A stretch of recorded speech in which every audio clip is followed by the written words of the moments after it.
Hey, y'all. Good morning. So, I told you that we would talk about all this pile of junk it looks like over here.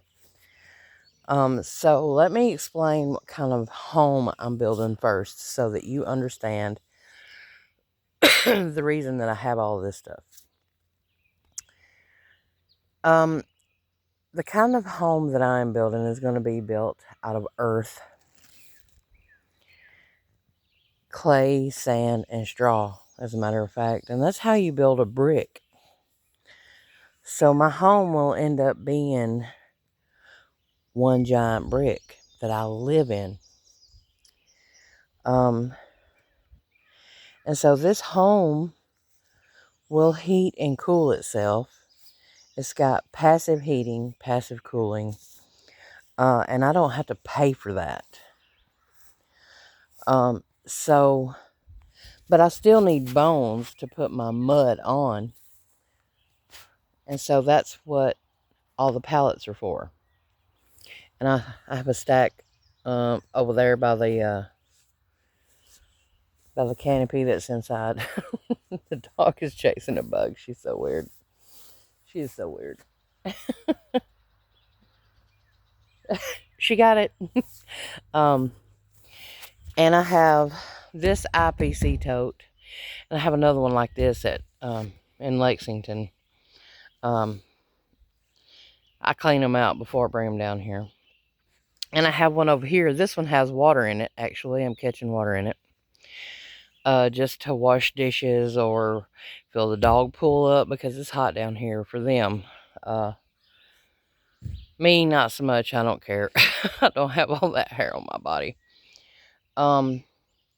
But this one right here, I am going to have a composting toilet.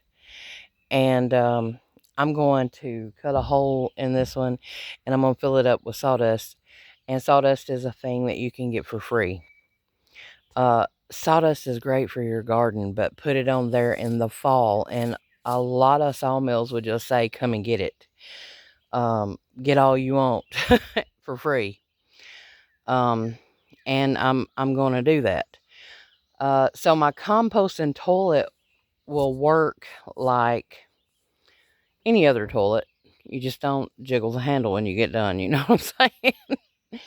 um, but you put a layer of sawdust down in the bottom, and then you poop or pee, and you cover it up just like a cat. But it's a toilet. When I get done, you'll see it's a toilet. And when the buckets get full, you take them out to your compost bin, and you put them in your compost bin. You cover them up with hay or a layer of sawdust, whatever. And in a year's time, that compost could go to your fruit trees, you know, and it would be great compost to put on your fruit trees. Okay, so that's the reason for the IPC tote there, is to hold my, that one is to hold my sawdust for my composting toilet. All right, now here I have a whole bunch of windows, and that's not all. I still have some that I have to go get. I'm so thankful that y'all have given me windows. Y'all that know what I'm fixing to do, y'all have given me so many windows. Miss Teresa Martinez, I love her so much. She gave me those windows. My son Riley, he gave me these windows.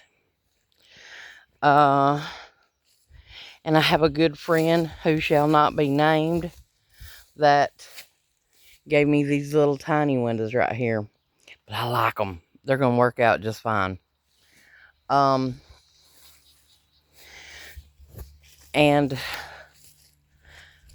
I'm going to have on the south side of my house, which will be this side, I'm going to have windows all the way across. Because in the wintertime, when the sun is in low in the sky, that sun will come in my house through those windows, and they'll heat up the inside of my house, which is the brick. The house is the brick. It'll heat all of that up, and that earth that I build my home with will absorb all of that heat. That sun shining in there it's going to absorb all of that.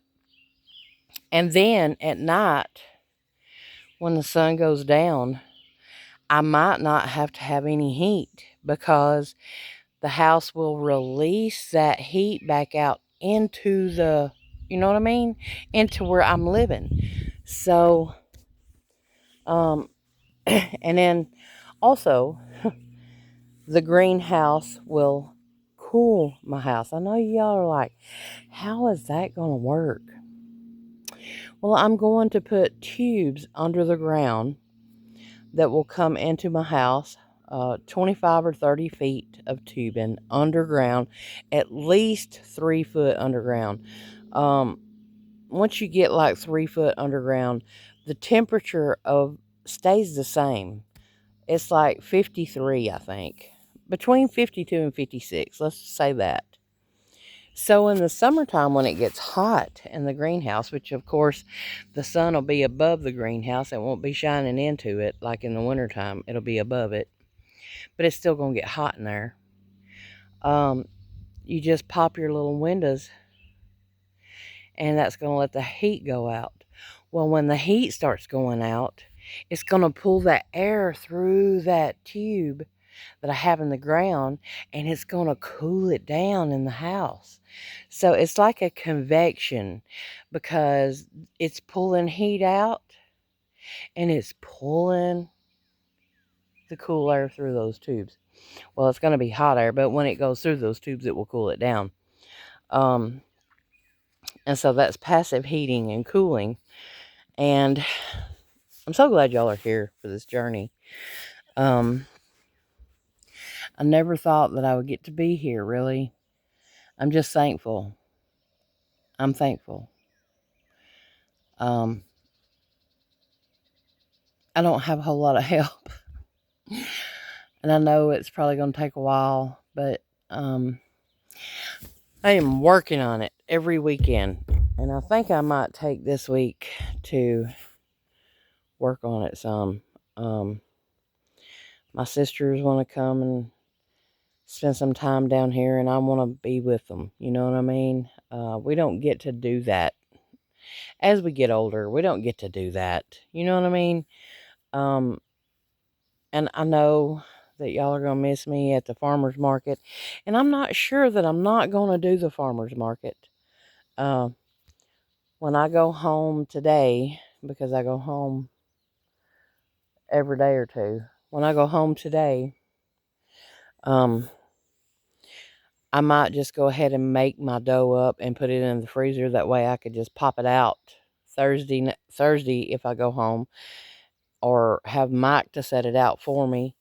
That way everything will be, because it takes overnight for my dough to rise for the breads and stuff. But I'll try. Okay, I'm not gonna say I'm not coming. I will know by Tuesday whether I'm not or not. And I'll let y'all know. But I love y'all, and I'm gonna get off here, and get dressed and start working, because I've got to dig my footing, and I'll show y'all that in a different video. I love you guys. I'm so glad you're here. Bye.